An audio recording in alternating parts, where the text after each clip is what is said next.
ओम broom Brihaspati नाम जीवन में गुरुंकर स्थान अन्यतम। किछि लोक कमेंट माध्यम मते प्रश्न करते मु कदली गछ मूले दीप कहीं जाए मु बृहस्पति यानी कि गुरुवार व्रत करे। यहाँ गुरुदेव बृहस्पति और लक्ष्मी नारायण व्रत सकाळु सकाळु रेडी हो जाइली पूजा पाई हलदिया वस्त्रटी परिधान करने अनिवार्य।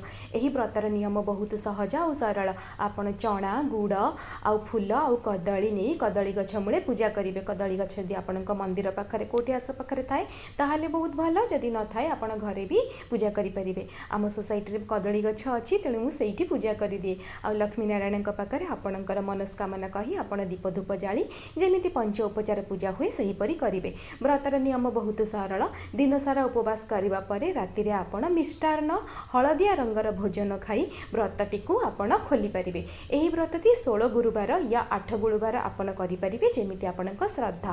तापर घर को आसी लक्ष्मी नारायण मूर्ति बा फोटो पाखे पंच उपचार पूजा करेंगे। तापर व्रत कथा शुणी आपण व्रतटी पारण करिपारंती। आ गुरुवार व्रतर महिमा बहुत किछि, तो सबकिछि डिटेल्स रे कहिदेली। जदि किछि डाउट थाए ताहले कहिबे।